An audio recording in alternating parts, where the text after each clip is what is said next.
हाँ, नमस्कार दोस्तों, कैसे हैं आप लोग। मेरा नाम सौरभ कुमार है और मैं आप लोग को यहाँ पर संक्षिप्त इतिहास एनसीईआरटी सार संग्रह क्लासिक शेड्यूल पढ़ा हूँ, जो कि आपका वन लाइनर है। और इस किताब से हम लोग पढ़ने जा रहे हैं टॉपिक जो है चैप्टर नंबर 42 का दक्षिण भारत के सुधार आंदोलन। तो दक्षिण भारत के सुधार आंदोलन आपके कौन कौन से थे, उसको हम यहाँ पर पढ़ेंगे। तो देखिए, ब्रह्मा समाज से प्रेरित होकर 1864 ईस्वी में मद्रास में वेद समाज की स्थापना की गई। वेद समाज ने जाति भेद का विरोध और विधवा पुनर्विवाह तथा कन्याओं की व्यवस्था का समर्थन किया। वेद समाज ने भी कट्टरपंथी हिंदुओं के अनुष्ठान और अंधविश्वासों की निंदा की और एक सर्वशक्तिमान ईश्वर में आस्था व्यक्त की। चेम्बेट्टी श्रीधर लालू नायडू ने वेद समाज की पुस्तकों का तमिल और तेलुगु में अनुवाद किया। दक्षिण भारतीय समाज की शाखाएं तमिलनाडु, कर्नाटक और आंध्र प्रदेश में स्थापित हुई। ठीक है, तो चेम्बेट्टी श्रीधर लालू नायडू ने वेद समाज की पुस्तकों का तमिल और तेलुगु में अनुवाद किया। भारतीय समाज ब्रह्मा समाज की शाखाएं तमिलनाडु, कर्नाटक और आंध्र प्रदेश में स्थापित हुई। कडुकुरी कडुकुरी वीरेशालिंगम दक्षिण भारत में सुधार आंदोलन के एक प्रमुख नेता थे और इनका जन्म 1848 में आंध्र प्रदेश के एक कट्टरपंथी ब्राह्मण परिवार में हुआ था। इन्होंने तेलुगु सामाजिक सुधार के लिए अपना जीवन समर्पित कर दिया था। तो कडुकुरी वीरेशालिंगम दक्षिण भारत में सुधार आंदोलनों के एक प्रमुख नेता थे और इनका जन्म 1848 ईस्वी में आंध्र प्रदेश के एक कट्टरपंथी ब्राह्मण परिवार में हुआ था और इन्होंने तेलुगु सामाजिक सुधार के लिए अपना जीवन समर्पित कर दिया था। 1876 ईस्वी में इन्होंने तेलुगु पत्रिका प्रारंभ की, जो पूर्णतः सामाजिक सुधार कार्य के समर्पित था। तो 1876 ईस्वी में इन्होंने तेलुगु पत्रिका प्रारंभ की, जो पूर्णतः सामाजिक सुधार कार्य के समर्पित था। इनका सबसे महत्वपूर्ण कार्य स्त्रियों की विमुक्ति से संबंधित था और इसमें कन्याओं की शिक्षा और विधवा पुनर्विवाह के लिए किया गया कार्य भी शामिल है। तो इनका जो है उनका सबसे महत्वपूर्ण कार्य स्त्रियों की विमुक्ति से संबंधित था और इसमें कन्याओं की शिक्षा और विधवा पुनर्विवाह के लिए किया गया कार्य शामिल है। केरल में नारायण गुरु ने दलितों द्वारा का एक महत्वपूर्ण आंदोलन शुरू किया। तो केरल में नारायण गुरु ने दलितों द्वारा का एक महत्वपूर्ण आंदोलन शुरू किया, जिनका जन्म 1854 ईस्वी में एक विधवा परिवार में हुआ था। नारायण गुरु ने संस्कृत का ज्ञान प्राप्त किया। तो नारायण गुरु ने संस्कृत का ज्ञान प्राप्त किया और दलित वर्गों के उत्थान के लिए अपना संपूर्ण जीवन अर्पित कर दिया। 1903 ईस्वी में नारायण गुरु ने केरल से बाहर श्री नारायण धर्म परिपालन योगक्षेम नामक संस्था की स्थापना की थी। 1903 ईस्वी में नारायण गुरु ने केरल से बाहर श्री नारायण धर्म परिपालन योगक्षेम नामक संस्था की स्थापना की थी। नारायण गुरु ने जाति तथा धर्म पर आधारित भेदों को निरर्थक माना और सभी के लिए एक जाति, एक धर्म और एक ईश्वर की आवश्यकता पर बल दिया। तो नारायण गुरु ने जाति तथा धर्म पर आधारित भेदों को निरर्थक माना और सभी के लिए एक जाति, एक धर्म और एक ईश्वर की आवश्यकता को बल दिया। इनका आंदोलन अस्पृश्यता की समाप्ति के लिए था। उस समय दक्षिण भारत में अस्पृश्य जातियों का मंदिरों में प्रवेश वर्जित था। इसके विरोध में उन्होंने अनेक मंदिर बनवाए जो सभी जातियों के लिए खुले थे। अरुबीपुरम में उन्होंने शिव प्रतिमा की प्राण प्रतिष्ठा स्वयं की। अरुबीपुरम में इन्होंने शिव प्रतिमा की प्राण प्रतिष्ठा स्वयं की थी। ठीक है, नेक्स्ट आपका दयानंद सरस्वती और आर्य समाज। तो उत्तर भारत में धार्मिक और सामाजिक सुधार का सबसे प्रभावशाली आंदोलन दयानंद सरस्वती ने शुरू किया था। तो उत्तर भारत में धार्मिक और सामाजिक सुधार का सबसे प्रभावशाली आंदोलन दयानंद सरस्वती ने शुरू किया था। दयानंद के बचपन का नाम मूल शंकर था। इनका जन्म 1824 ईस्वी में काठियावाड़ में हुआ था और इनके गुरु स्वामी बिरजानंद थे। तो दयानंद के बचपन का नाम मूल शंकर था और उनका जन्म 1824 ईस्वी में काठियावाड़ में हुआ था और इनके गुरु स्वामी बिरजानंद थे। दंडी स्वामी पूर्णानंद ने मूल शंकर का नाम स्वामी दयानंद स्वामी रखा था। ठीक है, तो दंडी स्वामी पूर्णानंद ने मूल शंकर का नाम स्वामी दयानंद सरस्वती रखा था। दयानंद सरस्वती के अनुसार ईश्वर केवल एक है, जिसकी पूजा मूर्ति के रूप में नहीं बल्कि जीवात्मा के रूप में की जानी चाहिए। दयानंद सरस्वती ने 1875 ईस्वी में बम्बई में आर्य समाज की स्थापना की। कुछ समय बाद आर्य समाज का मुख्यालय लाहौर में स्थापित किया गया। तो दयानंद सरस्वती के अनुसार ईश्वर केवल एक है और जिसकी पूजा मूर्ति के रूप में नहीं बल्कि जीवात्मा के रूप में की जानी चाहिए। दयानंद सरस्वती ने 1875 ईस्वी में बम्बई में आर्य समाज की स्थापना की। कुछ समय बाद आर्य समाज का मुख्यालय लाहौर में स्थापित किया गया। दयानंद ने अपने उपदेश हिंदी भाषा में दिए और उनका सबसे महत्वपूर्ण ग्रंथ सत्यार्थ प्रकाश है। आर्य समाज के सदस्य 10 सिद्धांतों का अनुसरण करते हैं। इनमें प्रथम है वेदों का अध्ययन और शेष सभी सिद्धांत सद्गुण और नैतिकता से संबंधित है। दयानंद ने आर्य समाज के सदस्यों के लिए सामाजिक व्यवहार के जो नियम बनाए थे उनमें जाति भेद और सामाजिक असमानता के लिए कोई स्थान नहीं था। तो दयानंद ने आर्य समाज के सदस्यों के सामाजिक व्यवहार के जो नियम बनाए थे उनमें जाति भेद और सामाजिक असमानता के लिए कोई स्थान नहीं था। शिक्षा के प्रसार के लिए पूरे उत्तर भारत में लड़के तथा लड़कियों के लिए बहुत से स्कूल और कॉलेज खोले गए। तो शिक्षा के प्रसार के लिए उत्तर भारत में लड़की तथा लड़कियों के लिए बहुत से स्कूल और कॉलेज खोले गए थे। लाहौर के दयानंद एंग्लो वैदिक स्कूल ने जो पंजाब का एक प्रमुख कॉलेज बन गया था, इन सब संस्थाओं के लिए एक आदर्श प्रस्तुत किया। और पाश्चात्य शिक्षा के विरोधियों में स्वामी सदानंद, लेखराम और मुंशीराम प्रमुख थे, जिन्होंने 1902 ईस्वी में हरिद्वार में गुरुकुल की स्थापना की थी। दयानंद वेदों का प्रामाणिक ग्रंथ मानते थे और उन्होंने इसके लिए वेदों की ओर चलो का नारा दिया था। स्वामी दयानंद सरस्वती ने झूठे धर्मों के खंडन हेतु खंडनी पताका लहराई। तो स्वामी दयानंद सरस्वती ने झूठे धर्मों के खंडन हेतु खंडनी पताका लहराई। आर्य समाज का दूसरा विवादास्पद कार्यक्रम गौरक्षा आंदोलन था। तो आर्य समाज का दूसरा विवादास्पद कार्यक्रम गौरक्षा आंदोलन था। 1882 ईस्वी में आर्य समाज ने गायों की रक्षा हेतु गौरक्षणी सभा की स्थापना की थी। तो 1882 ईस्वी में आर्य समाज ने गायों की रक्षा हेतु गौरक्षणी सभा की स्थापना की थी। आर्य समाजी बाल विवाह का विरोध एवं विधवा पुनर्विवाह का समर्थन कर रहे थे। आर्य समाजी बाल विवाह का विरोध एवं विधवा पुनर्विवाह का समर्थन कर रहे थे। 1882 ईस्वी में दयानंद सरस्वती ने स्वदेशी का नारा दिया तथा स्वदेशी का प्रयोग करने वाले ये पहले भारतीय थे। तो 1882 ईस्वी में दयानंद सरस्वती ने स्वदेशी का नारा दिया था और स्वदेशी का प्रयोग करने वाले ये पहले भारतीय थे। एनी बेसेंट ने कहा था कि स्वामी दयानंद ऐसे पहले व्यक्ति थे जिन्होंने कहा कि भारत भारतवासियों के लिए है। तो एनी बेसेंट ने कहा था कि स्वामी दयानंद ऐसे पहले व्यक्ति थे जिन्होंने कहा कि भारत भारतवासियों के लिए है। स्वामी दयानंद सरस्वती द्वारा चलाए गए शुद्धि आंदोलन के अंतर्गत उन लोगों को पुनः हिंदू धर्म में आने का अवसर मिला जिन्होंने किसी कारणवश कोई और धर्म स्वीकार कर लिया था। स्वामी दयानंद सरस्वती को भारत का मार्टिन लूथर कहा जाता है। तो स्वामी दयानंद सरस्वती द्वारा चलाए गए शुद्धि आंदोलन के अंतर्गत उन लोगों को पुनः हिंदू धर्म में आने का अवसर मिला जिन्होंने किसी कारणवश कोई और धर्म स्वीकार कर लिया था। स्वामी दयानंद सरस्वती को भारत का मार्टिन लूथर किंग कहा जाता है। वैलेंटाइन रोल ने बाल गंगाधर तिलक को भारतीय अशांति का जनक कहा था।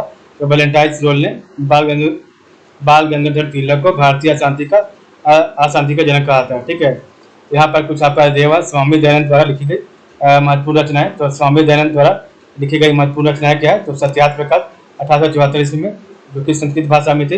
पाखंड खांडनी पटाखा 1876 में, वेद व्यास भूमिका 1876 में, अद्वैत मत का खंडन 1873, पंच महायज्ञ विधि 1875, बल्लभाचार्य मत का खंडन 1875 और ऋग्वेद भाष 1887 में।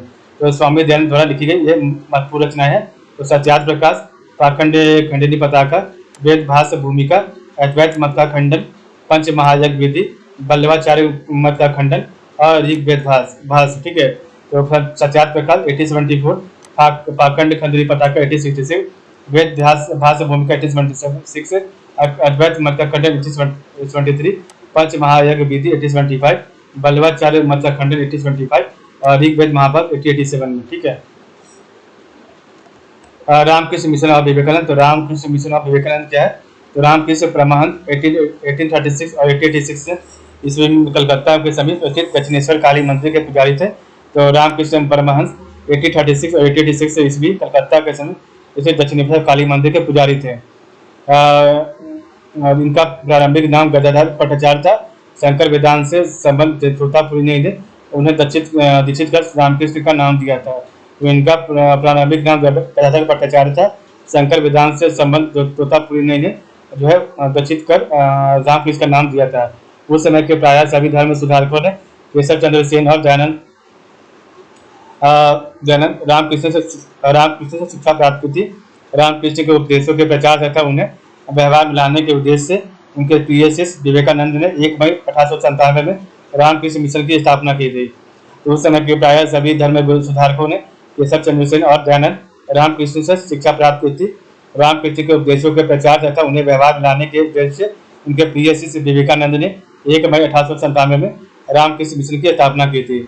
इस मिशन का उद्देश्य समाज की सेवा करना, वह इसका आदर्श वाक्य है, ईश्वर की आराधना का सर्वोच्च मार्ग है, मानव जाति की सेवा करना। रामकृष्ण मिशन अपने सामाजिक कार्यों के लिए सुप्रसिद्ध हो गया। मिशन ने बाढ़, अकाल तथा महामारियों के समय राहत कार्य किया था। ठीक है, विवेकानंद 1863 से लेकर 1902 तो भारतीय और पाश्चात्य दर्शन का गहन अध्ययन किया था। स्वामी विवेकानंद ने प्रबुद्ध भारत अंग्रेजी में व उद्बोधन बंगाली नामक जो है बंगाली भाषा में नामक पत्रिकाओं का प्रकाशन किया था। तो स्वामी विवेकानंद ने प्रबुद्ध भारत व उद्बोधन नामक पत्रिकाओं का प्रकाशन किया था। राजयोग, कर्मयोग एवं वेदांत दर्शन उनकी प्रसिद्ध पुस्तकें हैं। तो राजयोग, कर्मयोग एवं वेदांत दर्शन उनकी प्रसिद्ध पुस्तकें हैं। मातृभूमि की दुर्दशा से वे अत्यंत दुखी थे। तो मातृभूमि की दुर्दशा से वे अत्यंत दुखी थे। संपूर्ण देश की यात्रा करने पर उन्हें चारों ओर गरीबी, बौद्धिक जड़ता और भविष्य के प्रति निराशा देखने को मिली। उन्होंने स्पष्ट कहा था कि अपनी इस दरिद्रता और अवंती के लिए हमें स्वयं जिम्मेदार हैं। हम स्वयं जिम्मेदार हैं। उन्होंने नई समाज व्यवस्था लाने के लिए, गरीबी दूर करने और जनता को जागृत करने के लिए भारतवासियों से आजीवन प्रयास करने को कहा। उन्होंने स्पष्ट कहा था कि अपनी इस दरिद्रता और अवंती के लिए हमें स्वयं जिम्मेदार है। उन्होंने नई समाज व्यवस्था लाने के लिए, गरीबी दूर करने और जनता को जागृत करने के लिए भारतवासियों से आजीवन प्रयास करने को कहा। नरेंद्र नाथ दत्त का नाम बदलकर महाराजा खिलजी के सुझाव पर स्वामी विवेकानंद रख दिया गया। तो नरेंद्र नाथ दत्त का नाम बदलकर महाराजा खिलजी के सुझाव पर स्वामी विवेकानंद रख दिया गया था। 1893 ईस्वी में विवेकानंद ने अमेरिका के शिकागो नगर में आयोजित विश्व धर्म सम्मेलन में भाग लिया और उस सम्मेलन में दिए गए उनके भाषण ने दूसरे देशों के लोगों को बड़ा प्रभावित किया। 1893 ईस्वी में विवेकानंद ने अमेरिका के शिकागो नगर में आयोजित विश्व धर्म सम्मेलन में भाग लिया। उस सम्मेलन में दिए गए उनके भाषण ने दूसरे देशों के लोगों का बड़ा प्रभावित किया। सुभाष चंद्र बोस ने स्वामी विवेकानंद को आधुनिक राष्ट्रीय आंदोलन का आध्यात्मिक पिता कहा था। तो सुभाष चंद्र बोस ने स्वामी विवेकानंद को आधुनिक राष्ट्रीय आंदोलन का आध्यात्मिक पिता कहा था। 1897 ईस्वी में दोबारा अमेरिका गए और इन्होंने न्यूयॉर्क में वेदांत सोसाइटी की स्थापना की। 1897 ईस्वी में दोबारा अमेरिका गए और इन्होंने न्यूयॉर्क में वेदांत सोसाइटी की स्थापना की। 1897 ईस्वी में विवेकानंद ने कलकत्ता से 2 समाचार पत्रों का हिंदी में प्रकाशन किया। 1897 ईस्वी में विवेकानंद ने कलकत्ता से 2 समाचार पत्रों का हिंदी में प्रकाशन किया। एक आपका उद्बोधन, एक आपका प्रबुद्ध भारती था। ठीक है।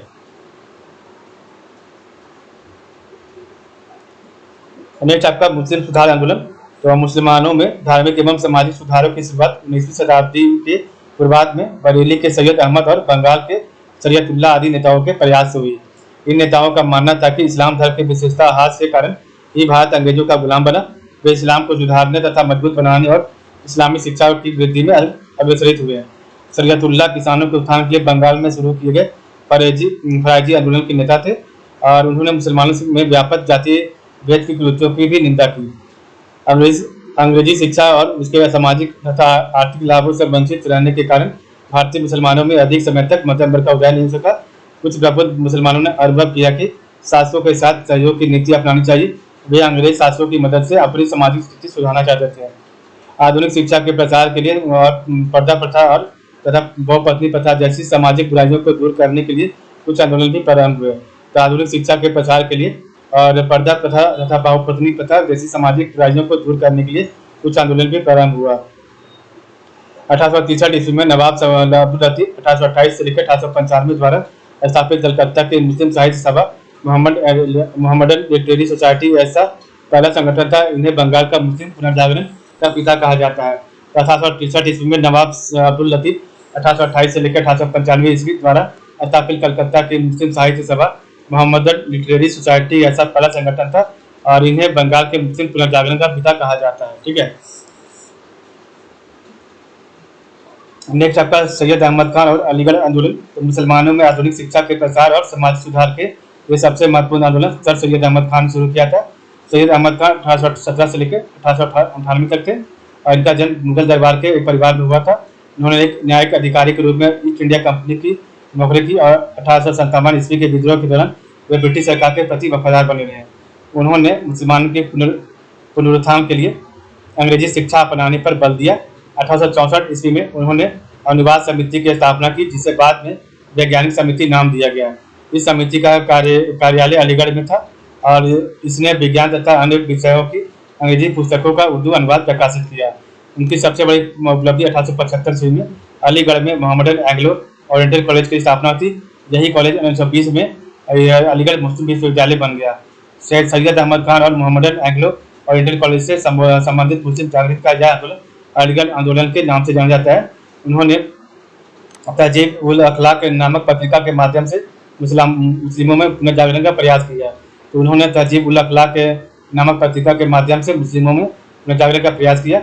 उन्होंने कुछ हिंदू तथा मुसलमान नेताओं के सहयोग से इंडियन पैट्रियाटिक एसोसिएशन की स्थापना की। तो उन्होंने कुछ हिंदू तथा मुसलमान नेताओं के सहयोग से इंडियन पैट्रियाटिक एसोसिएशन की स्थापना की। भारतीय राष्ट्रीय कांग्रेस के विरोधी होने के बाद भी सैयद अहमद खान हिंदू मुस्लिम एकता के पुरजोर समर्थक थे। उनका मत था कि हम हिंदू और मुसलमान एक ही देश के निवासी हैं, इसलिए हम एक राष्ट्र तथा देश के प्रति हमारी एकता वास्तविक सद्भावना तथा प्रेम से आश्रित है। तो भारतीय राष्ट्रीय कांग्रेस के विरोधी होने के बाद भी सैयद अहमद खान हिंदू मुस्लिम एकता के पुरजोर समर्थक थे।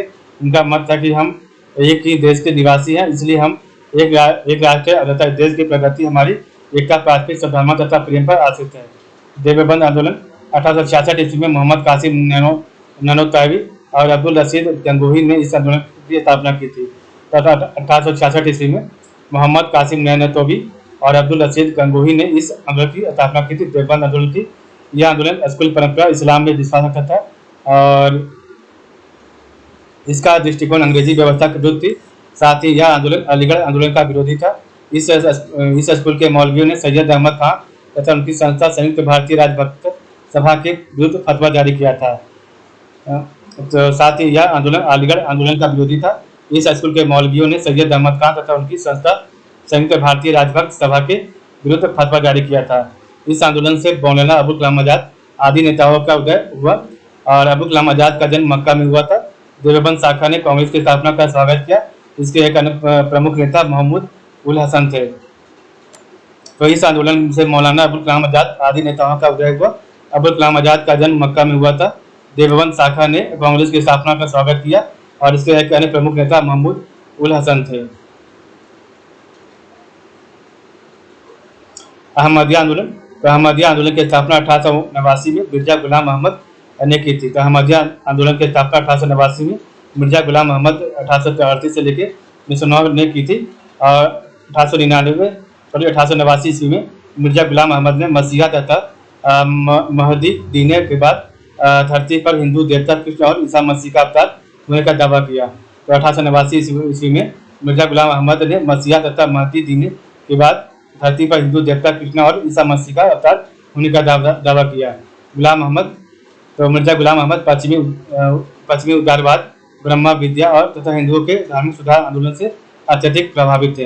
तो मिर्जा गुलाम अहमद पश्चिमी उदारवाद ब्रह्म विद्या तथा हिंदुओं के धार्मिक सुधार आंदोलन से अत्यधिक प्रभावित थे। नेक्स्ट आपका है पारसी सुधार आंदोलन। तो पारसी समाज के अग्रणी धर्म और समाज सुधारक दादा भाई नौरोजी, जिनका जन्म 1825 और मृत्यु 1917 में हुआ था। नौरोजी फरदूनजी, जिनका जन्म 1917 और मृत्यु 1985 में। आर.के. कामा तथा H.S. बंगाली ने मिलकर रहनुमाई मदरसान सभा की स्थापना की थी। यहाँ पर 1817 होगा, ठीक है, 1817। तो पारसी समाज के अग्रणी धर्म और समाज सुधारक दादा भाई नौरोजी फरदूनजी, आर.के. कामा तथा H.S. बंगाली ने मिलकर रहनुमाई मदरसान सभा की स्थापना की तथा राजगोपाल सत्यवादी नामक पत्रिका शुरू किया। तो इन्होंने शिक्षा के प्रसार के लिए विशेषकर कन्याओं की शिक्षा के लिए अथक प्रयास किया तथा पर्दा प्रथा के विरुद्ध आवाज उठाई। तो इन्होंने शिक्षा के प्रसार के लिए विशेषकर कन्याओं की शिक्षा के लिए अथक प्रयास किया तथा पर्दा प्रथा की विरुद्ध आवाज उठाई। दादा भाई नौरोजी भारत के पितामह grand old man of India के नाम से विख्यात है और 1860 ईस्वी में इन्होंने इंग्लैंड में ईस्ट इंडिया एसोसिएशन बनाया और जिसमें इंडिया पत्रिका का प्रकाशन होता था। तो दादा भाई नौरोजी भारत के पितामह grand old man of India के नाम से विख्यात है और 1860 ईस्वी में इन्होंने इंग्लैंड में ईस्ट इंडिया का एसोसिएशन बनाया जिससे इंडिया पत्रिका का प्रकाशन होता था। सिख सुधार आंदोलन। तो सिखों में धार्मिक सुधार की शुरुआत 19वीं शताब्दी में अमृतसर में खालसा कॉलेज की स्थापना के साथ हुई थी। तो सिखों में धार्मिक सुधार की शुरुआत 19वीं शताब्दी में अमृतसर में खालसा कॉलेज की स्थापना के साथ हुई थी। खालसा दीवान के नाम से प्रसिद्ध इस संस्था ने जो है आपका पंजाब में गुरुद्वारे एवं स्कूल कॉलेजों की स्थापना की। 1920 ईस्वी में स्थापित अकाली आंदोलन ने गुरुद्वारों में प्रबंधन सुधार के लिए महंतों के खिलाफ अहिंसात्मक असहयोग तथा सत्याग्रह आंदोलन शुरू किया।